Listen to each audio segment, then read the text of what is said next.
Золотистая корочка, нежная текстура. Сегодня приготовим блюда, которые позволят по-новому взглянуть на привычные продукты. В этом видео сразу два рецепта из творога. Сначала приготовим необычные сырники, а затем сделаем сладкое угощение. В основе этих блюд лежит творог, а результат будет совершенно разным.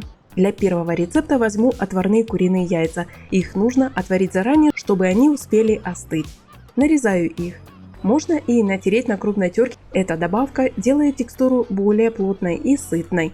Следующим идет твердый сыр. Его натираю на мелкой терке. Отправляю сыр в общую миску. Для яркости и дополнительной пользы возьму одну морковь и натру ее на мелкой терке.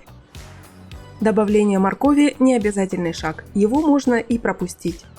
Свежая зелень добавит аромата. Зеленый лук мелко нарезаю и отправляю в миску. Следом идет укроп.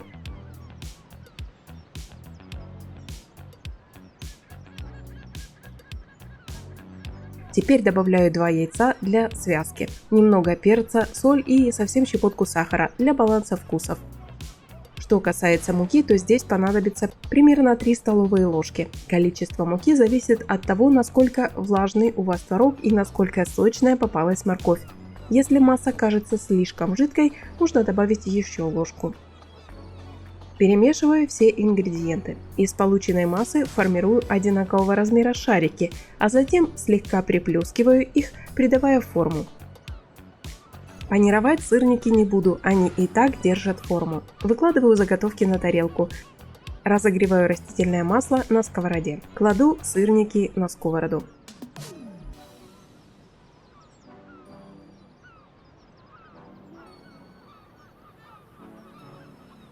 По необходимости накрывайте крышкой и не забывайте вытирать конденсат с внутренней стороны крышки. Готовим на каждой стороне по 5 или 7 минут до румяности. Вкусно, необычно.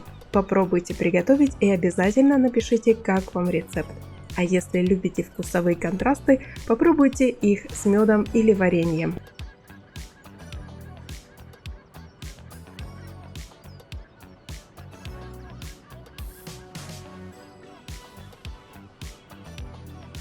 Теперь переходим ко второму рецепту. Если хочется чего-то сладкого к чаю, то этот вариант подойдет идеально. Это будут быстрые ленивые пирожки, которые по вкусу напоминают нежные пончики. Нам понадобится творог, сахар и щепотка соли.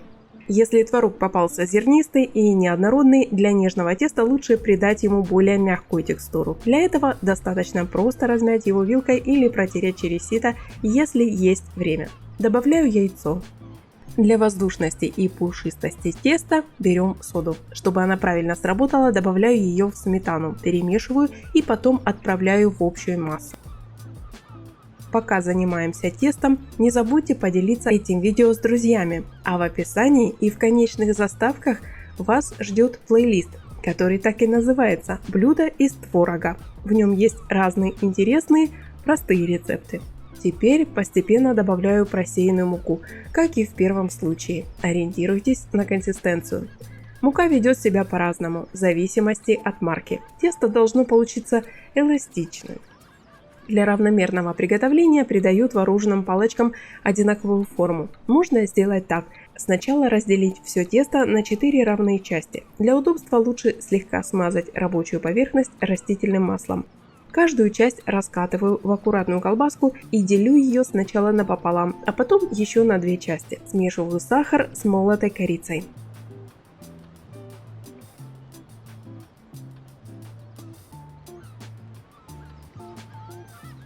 На разогретую сковороду наливаю побольше масла и кладу заготовки. Обжариваю с 2 сторон на среднем огне. Не отходите далеко от плиты, так как изделие на творожной основе румянится очень быстро. Горячие пончики отправляю в смесь сахара и корицы и тщательно обваливаю. В итоге румяные, мягкие и воздушные.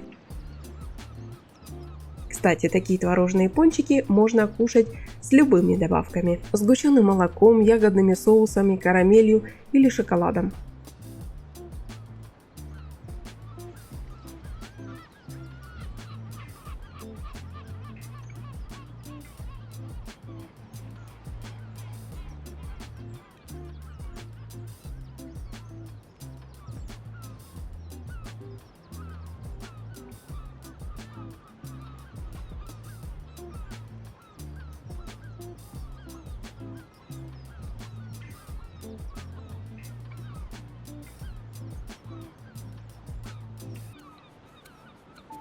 Если вам понравились эти рецепты, обязательно поставьте лайк под этим видео. Это очень помогает развитию канала. В описании под видео вы найдете список всех продуктов к этим рецептам. Приятного аппетита и до встречи в новых выпусках!